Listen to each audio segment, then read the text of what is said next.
My great Aunt Polly's life has always been fascinating to me. Growing up, I was under the impression that Polly was single and lived with her sister for the majority of her life. It was said that when she was a young girl, she contracted scarlet fever, causing her brain damage. She always needed to be cared for throughout her 94 years. For what I could tell, she had no posterity and no one asked questions. I decided to dig a little deeper into Great Aunt Polly's life and see what I could dig up, and what I found was riveting. Let's start at the beginning. Polly Lee Payne was born in Valley City, Missouri, to George Washington Payne and Lucy Ann Sivils on November 28, 1889. She was the youngest of 4 daughters and 2 half-brothers. George was a farmer and decided to apply for a donation land claim and settle out west. On April 1, 1898, the family migrated by train to Rufus, Oregon, a small town in the Columbia Gorge, 24 miles from the Dalles. Her sister Anna remembers, "We got off the train at Rufus, and Uncle Frank met us with a big wagon. Our father was so disappointed and said if he had the money, he would have gone back to Missouri. They settled on a 320-acre wheat ranch near Grass Valley." Polly attended school as a young child, but she struggled. Her sister Mary said that Polly didn't speak correctly, which led to children making fun of her. Her mother decided to remove Polly from school altogether. She never learned to read or write. As a child, Louise Cochran, Polly's niece, was a determined 3rd grader wanting to teach her aunt how to write her name. They would practice often, and in the end, Mary told Louise to leave her alone and that it didn't matter if she couldn't write. Even though Polly struggled developmentally, it was always said that she was a hard worker. She was strong and was always known to touch her toes every morning, even into her 90s. She thrived on routine and very little variation, and that's how she lived her life. It seemed as though she was sheltered, and the family had some embarrassment or shame regarding her situation. She wasn't allowed to attend dances or be involved in any social event or activity around town. Polly had her first child, John Donald McClellan, when she was 19 or 20 years old near Riverside, Washington. The exact date of Donald's birth is unknown, which causes some speculation on how her and John McClellan met and the validity of their relationship. It was said by family members that Polly had always liked men. They were married, and she took his last name, but ultimately John abandoned both Donald and Polly. It was devastating when in 1917, Polly's mother died of an aggressive breast cancer. Since Lucy was the primary caregiver, her will stated that the proceeds of the wheat ranch would go to the care of Polly as long as she lived. A guardianship record was created for her.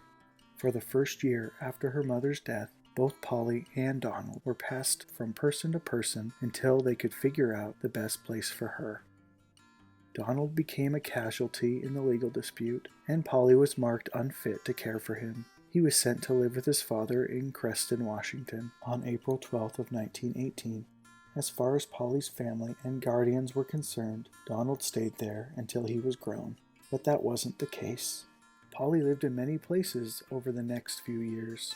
After Donald left, she moved in with her sister Mary and brother-in-law Lloyd Cochran in Quincy, Washington. During that time, she became pregnant again, but with a daughter, Grace.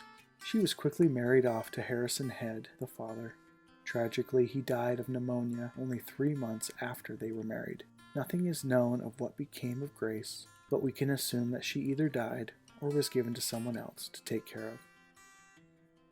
Frank Payne, Polly's uncle, was the executor to the estate, and he decided to send her to the state institution for the feebly minded, later referred to as Fairview Training Center in Salem, Oregon. Mary and others referred to it as the work farm.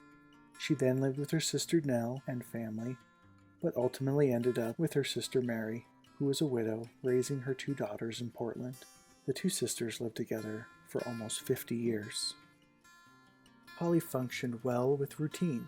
Polly loved to watch TV. She and Mary would never miss the Lawrence Welk show that was on once a week. Every day she watched her favorite soap opera and loved licorice. Mary and Polly rarely left the house, and their very simple days would culminate in the living room. Polly never learned to tell time or cook, but learned to knit, quilt, and garden. She would sit on her green couch, knitting long scarves that would never be used. She would simply pull them out and start all over again when she ran out of yarn. Mary and Polly only wore dresses, even to work out in the garden. They both stood about 5 foot 8 inches, which was tall for their time. Polly was slender, active, and strong. Mary and Polly had a very large garden in the back where they planted, harvested, and canned. They lived together for so many years, they seemed to know what the other would do before they did it. No words were necessary to complete any task. During the summers, they would pick hops at local farms, staying in shacks provided by the farmers. This financially helped sustain them for the remainder of the year. When Louise was a teenager, Polly received a letter from her son, Donald, in Washington. She learned that Donald's father, John, abandoned him shortly after his arrival. He was 8 or 9 years old. He became a transient and would travel from farm to farm, asking for work, staying a while, and then moving on. When he was about 20 years old, he arrived at the Sterrett Ranch, where they took him in. While he was there, Big Jack, as they called him, wrote Polly and would tell her how much he missed his mama. Polly cherished these letters. They were kept secret from her sister, Mary. Polly confided in Louise, who would read them out loud for her. Mary wasn't fond of this because it wasn't known by many people that Polly had a son. Years later, Mary told Louise about Donald that she had already known. Polly and Donald never saw each other again. When Polly was in her 90s, her old age was catching up and she couldn't manage without help. Lucille Hearsum, Mary's oldest daughter, lived next door and was there for both Mary and Polly. Polly fainted one night and hit her head. It was then that Polly and Mary had to part ways after so many years of living together.